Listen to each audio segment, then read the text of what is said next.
How are we doing, you beautiful people? Kenshi here, bringing you episode 17 of Rise of the Holy Nation. To start this episode off, we have the Adventurers Guild showing up with the recruits caravan that we ordered at the end of last episode. What we are looking for is a whole bunch more labourers, and then we are going to start creating the defensive corps to defend the town once we're away raiding Czech Kingdom. And then we also are going to need a bunch of new gunners so that we can defend, yet again, from the Czech Kingdom. And we have finally got the research done so we can start producing double-barreled harpoons. First to be recruited is Bash. He is a sub-recommended character, so if you want to recommend a character for in the playthrough, so when I have a chance, all you need to do is just comment down in the comment section below, and then we will try to get the character into the playthrough at the next chance. The next recruit is going to be Terry, and Terry will be one of our gunners, followed by Hemp, who will be a farmer, into Gunner, who will be a turret gunner, funnily enough, then Smelter, who will be a labourer, with the return of Ping, who will be another gunner, Ramsey, who will be a chef, lastly into Baker, who will be a baker. With that, we will nearly be set to take on the Czech Kingdom. We will go with the double-barreled harpoons, even though they do less damage than the single shot. Sometimes it is just going to be about the amount of harpoons that we can get down upon the enemy. Because as soon as United City start showing up and they have their samurai plate, it is going to be more about trying to find a hole in their armour than trying to get through it. And with the Czech not wearing much armour, more harpoons is going to be better than less.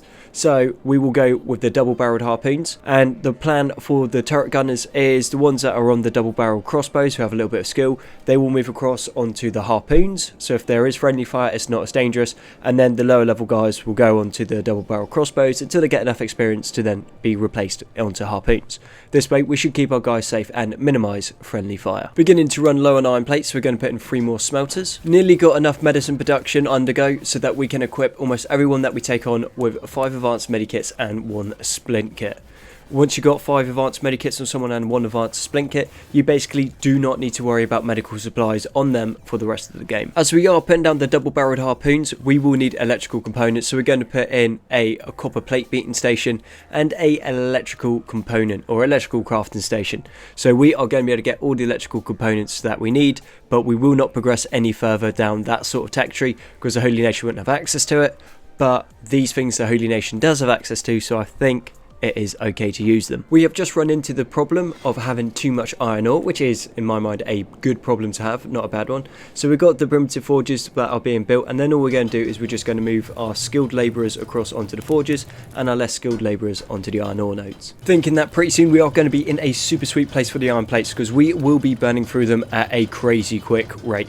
So at the moment we're only using them on our armour and on our weapons, which is pretty much the only thing they're being used for other than a couple harpoon turrets. But then again, that's not a massive investment because we're only one-offs. But as soon as we start getting the steel bar production undergo, which we have a little bit going at the moment, but we will need to be having 2 or 3 of those, we are going to start running low on iron plates, and having lots of iron ore doesn't really help if you can't turn into iron plates. So I think we're probably going to need another row of the primitive forges at the moment, but for right now it's not going to be a massive issue, but soon to be changed. And how did you get into my farms? Not that that's a massive deal. Dexter was on that pretty quick. And we've also got Midnight down there as well. So anything that does come down to the farms is going to have a bad time. But yeah, I'm surprised they got that far. Ramsey seems to be taking a break from torturing people, and we now have him on the wheat straw mill. So we're just going to be able to get a whole lot of wheat straw flour. With that, you just mix it with water and basically you've got bread. And the primitive forges, well, they're still in construction. They should be getting built a lot quicker than what they are because they're only a couple literal like raw stone they dig out the ground, so nothing even fancy. But I think my guys are focusing down the harpoons at the moment, which for us is a super good thing because those harpoons are going to be awesome once they're done. Going to start the production of the cloth shoes, so we're going to be producing cloth shoes and nomadic capes. The capes offer some decent protection once they are specialist grade, and the cloth shoes are going to give us some extra athletics and extra attack speed, which will be offset by the debuffs that the holy chestplate gives us. Still not willing to learn their lesson, we now have some dust bandits coming in. They don't seem to be doing too much, and the fight has finally kicked off. So we have Peter on the front line, GNU is getting involved, pretty much the rest of the adventurer squad is starting to pile in, and our turret gunners, some of them seem to actually be doing their job and firing, other ones seem to be too busy trying to help people, which isn't exactly a bad thing. but the range on these shots is pretty far when you actually get up in the tower and look down. So their skills are going to need to be a lot better before they are going to really be that much of a use to us.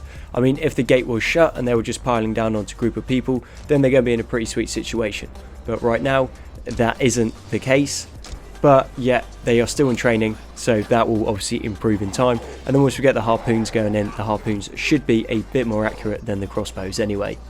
But it looks like the dust bandits were pretty much cleared up. They really don't pose much of a threat anymore compared to what they did at the start, where we ended up losing a whole load of colonists, which we definitely did not need to lose. But this is an Iron Man playthrough, so when those things happen, it's not like I can go back and then redo it. So a little bit of an oversight on my part, but we're not facing that problem anymore. The base is almost done. Unfortunately, we have tried to make walls around the base, but it just did not look right. It's too uneven, it doesn't work. So I'm thinking about possibly going into the editor and then editing the walls in themselves, and I think that could look pretty smart. And we are starting to produce some decent kit, so a lot of the stuff now that we are producing is masterwork, well not masterwork but specialist, and then sometimes masterwork, which obviously is a lot better than the other stuff that we've had before. And what's left in those chests generally is the stuff that we don't want, or it's when one of the smiths gets beaten up. And as you can see, the weapons we're producing are of a pretty decent quality as well. We are going with the combat cleavers for the simple fact that they have a decent attack speed and decent attack damage, while still fitting with the Holy Nation aesthetic. Peter is on his way down to stack, and as you can see, we have a hive soldier drone that is an escaped criminal trying to carry one of their friends away, who is also a skeleton because he has skeleton limbs. So as the only right thing to do, being the Holy Nation, is we are going to go and kill the soldier drone. So that means his friend has to be left there as well, which I kind of feel bad about. Trying to help each other, and it's just like, yeah, but you're bugman, you're not human, so therefore you have to die. Narkos. We have gone to stack to try and find some more armor schematics just to pad out the amount of armors that we have, but we cannot really find anything that we're after at the moment. So I was after hopefully some new helmets, but what they have isn't either good or won't be fitting for what we're trying to do, so that is unfortunate. We've also gone around the other armor shops trying to look for some decent greaves, which it doesn't appear that stack has much of. So this was a largely wasted trip, unfortunately, but we'll have a look around, see if we can find any recruits, because the more of them we can get, the better this is going to be. We obviously don't want to waste a trip, but it is not looking like it was a fruitful journey anyway. Unfortunately, a fruitless journey down to stack, but we are starting to produce more weapons, more equipment at a faster rate and a higher quality, which is going to put us in a super sweet situation real soon. Checking over the gunner's stats, they are slowly getting better, but slowly being the key word on this. Most of their perception seems pretty decent, but their turret skill is rather lacking. And then obviously we have the new recruits who we can't expect miracles from. They really haven't had that long to get their skills into a decent shape.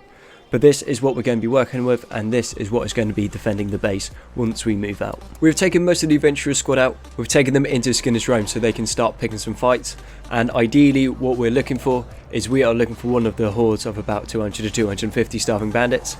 The starving bandits shouldn't be able to do too much damage against them. They will eventually get knocked out, but in that time they are going to be able to train a whole load of toughness, melee attack and melee defense.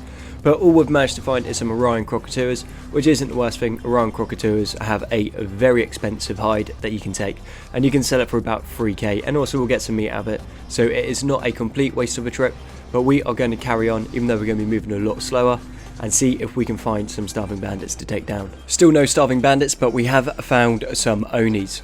Thankfully we're able to get this Oni by itself, because taking on more than one at the moment probably would be suicide for one or two of the squad members. But Onis are super tough, super thick, and they have some very good stats, but they have sweet all in the way of dexterity, so they are going to make some pretty decent punching bags for our adventurer squad, for the simple fact that the Oni probably won't get an attack off.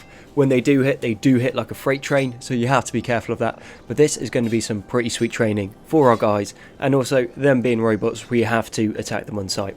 That is the way of being a Holy Nation playthrough. Kill all robots. The Oni is pretty much taken down now, but like I said, these boys are thick and can stand up to a lot. We'll take the medikit and the authentic repair kit just because, well, we need the medicine, and the authentic repair kit is going to sell for a decent amount of cats, not a crazy amount, but definitely worth picking up. Still unable to find any of the starving bandits. We've found small pockets of like 8, but that's not really much of the fight that we're after. We want to be taking on the whole massive hordes, but there just doesn't seem to be any about. Normally you can't get away from them, but in this playthrough it just seems like they are hiding. But we have found about 8. We'll probably go stab them in the face and see what happens. And yeah, so they have decided to aggro onto us, so we might as well go and take them down. It won't be much in the way of training, but at least it'll be something, because these guys normally don't get much of a fight off. They'll run in, either get knocked down because we're fighting something that's like crazy tough, or we're fighting something weak, and by the time they show up, Gnu and Peter have already wiped them out. But they seem to be able to deal with a few bandits pretty nicely, but then that is not much of a bragging point, especially when you guys are running around in specialist armor. It should really be expected. Zoo has been attacked by a Holy Nation outlaw, which hopefully will pose some sort of challenge. Not a massive challenge, because obviously I still want her to be in good health, but some training at the moment is going to be so important. But everyone else is now going to pile in, and this fight is going to be over super soon. And they seem to have found someone else. So yeah, it is the second of the Holy Nation outlaws.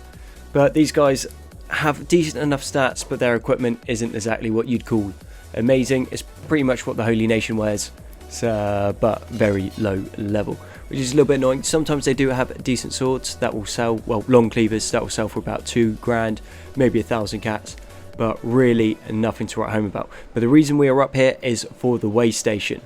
That way station is full of Narkos, it's full of skelly boys, and we are going to go and lay a little siege. See what these guys can do, because they'll be coming up against the tech hunters and the trade ninjas, and those guys, though not the most powerful enemies in the game, generally are pretty well equipped and have decent stats.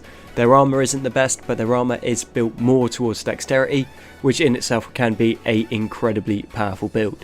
So we'll use the old bait and switch tactic. So we're going to go in, aggro a couple of them, pull them out, see if our guys can deal with a small number of them, and if they can, we'll then take a bigger group, and then so on and so forth.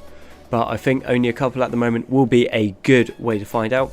If we beat them easily, well then that's not an issue, and if they start giving us a bit of a hard time, well then we're just going to be glad that we did not aggro a lot more in. So I did have the squad on passive and on hold, and now that they are close and we shouldn't aggro into the town, we don't get everyone in. So there is 4 of them. There is 2 dirty narcos in that, and then 2 misguided corrupted humans, which we have to go and purge, or just take down, you know. Either one, either or will do. Oaken doesn't seem too picky about that. Safe to say, a one-on-one fight, they are definitely better than we are, and we already have 1 person down, which is a bit of a surprise. I didn't think they'd go down that quickly, considering they are using ninja blades and we are in some decent enough armor. Not that our armor is exceptional by any means, so if you guys do have any thoughts on the Make the Holy Nation Great Again mod, just leave them in the comments section down below, because we are looking at that, because that will give us some pretty good armor choices that we will be able to then use in our guys. Because at the moment, yeah, the Holy Chestplate is decent. It's not a bad item of armor, but it is not a good one by any means. And they also seem to have some decent ninja blades, which we are going to be able to take and sell. But safe to say, we are not in a situation to be able to take that town head on. So we are going to lay back and then see what damage we can cause to them. Change of plans, we are going to move back whilst we have the chance, and then get back to the base and regroup, because we're already going to be moving quite slowly. So if we get any more beaten up and move any slower, we are just going to get picked apart before we can even get back to the base. The other side is, had a look into the way station, and those guys are deceptively better equipped, and there is a lot more of them than I thought there's going to be, which isn't a massive issue, but for us at the moment it would have been. So I think we go back, we regroup, we heal up, try to get some better stats, and then we will return back to that way station and strike down sweet vengeance upon them. A new addition to the armory is we have the medical black visored helmets, which I think are going to look super smart on our guys with the blacked out aesthetic. Also, we now are producing the EX leggers as well, so they are going to be able to offer us some decent leg protection, which was something that we have been missing throughout this playthrough. And the only thing left now that we need to sort out is the greaves. So if you guys have any ideas on what would be a good set of greaves to equip our guys with, please let me know down in the comment section below, because I am struggling to find any. Not that there aren't any in the Age of Blood and Sand, there are plenty, but trying to get hold of them is a little bit more challenging, because if you are not human, I cannot trade with you, and if you're not human, I'm also going to attack you. So I think before we actually go after the shack, we're going to send a scouting party out down to Black Scratch and raid the library. But that would be for another episode, and I need to bring this one to an end. So thank you very much for watching episode 17 of Rise of the Holy Nation. All your likes, comments, sub support have been amazing. You guys are awesome, and I'll catch you on the next one.